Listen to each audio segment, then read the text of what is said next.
This morning in The Dish, Andrew Zimmern, award-winning TV personality, chef, writer, and teacher, a culinary anthropologist, if you will, who's widely regarded as one of the world's most knowledgeable experts on food. He's the creator, executive producer, and host of Travel Channel's Bizarre Foods with Andrew Zimmern. Andrew Zimmern's Bizarre World and Bizarre Foods America. There's a theme in there. Anyway, here's a taste. Dig a little On more. television, you look like a bit of a wussy complaining about ants, but these things are biting this season. This is the queen. Oh my goodness.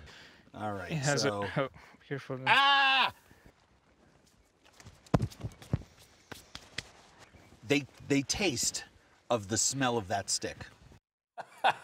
We're delighted to welcome Andrew Zimmern to The Dish. Good morning. I'm glad to see it's not ants you're serving us. I know, but shockingly, I'm wearing the exact same shirt, and that is no lie. I'm like, oh my gosh, what were the odds of that? Good morning. Good morning. So what have you brought for us this morning? Well, I love to take food that I've experienced in my travels and reimagine it for the home cook. I mean, I was a professional restaurant chef for 20 years, but now I'm a dad, and with my Kitchen Adventures page at foodandwine.com, I get to take some of the things that I see out there and reimagine it and put them as recipes and meals on the Food and Wine website and on my own. So we have some Vietnamese gold coins with chicken and shrimp with a Thai peanut sauce, which is a scratch peanut sauce that's great with anything grilled. What does scratch mean? Just you have... Made from scratch. Oh, okay. Yeah, even grind your own peanuts.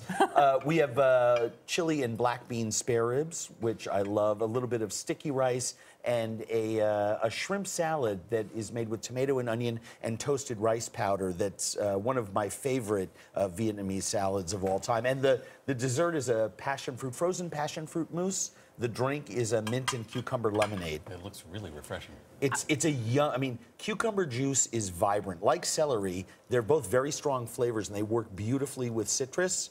So, but it's nice. You smell that beautiful mint as you're sipping it. It's a nice beverage, right? Yeah, it really it's a nice beverage. So let's talk about Bizarre Foods, because I love your show, and I can watch this episode after episode after episode, because which I think is odd, though, because I think I would have thought of this show and its concept, because you're the writer, the creator, the host. Yeah.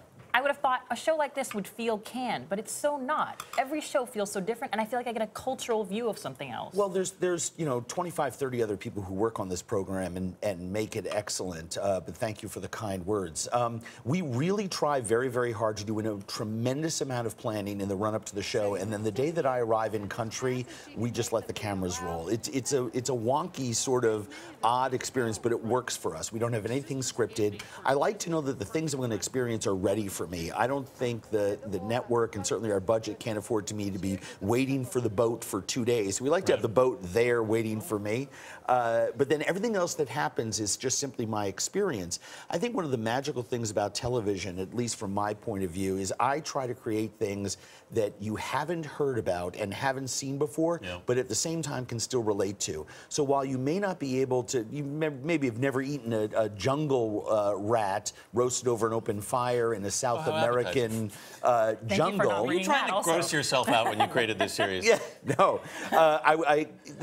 Even though you've not eaten that kind of meal, you can relate to the people having the family meal around it. And when I was creating the series, I really sort of sold a Trojan horse. I tried to make a show about preaching patience, tolerance, and understanding in a world that didn't have enough of it. I really felt that contempt prior to investigation was horrible. We have different skin colors and musical tastes and religious preferences and sexuality, but at the end of the day, we need to know each other better to make our world work in a better way. That show would never get sold. But if I took that idea and I packaged it with foods from the fringe and a goofy fat white guy running around the world eating bugs, somehow that got sold, and then I could backdoor the rest of it. Have you found anything on your travels that you wouldn't eat? Walnuts. I'm not a walnut guy.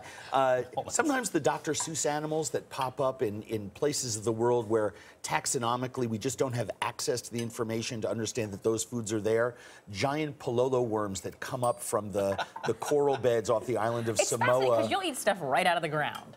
Well, yeah, because I trust grandmothers. Someone's grandmother is always with me. That's sage advice. No, seriously, right? I mean, if I'm out with some goofball 20-something, he says, "Oh yeah, we eat those spare ribs." I question in my mind. But the kind ancient woman who's sitting there and holding my hand and pulls me over to a section of her kitchen. By the way, a kitchen where she has nearly no possessions, in a tiny little house on the edge of nowhere, and gives me a meal. How can you not want to share that? I'd rather be a better guest at that point than anything else. As we hand you this dish, yes, we want to ask you if you could have this meal with any person, past or present, who would that person be?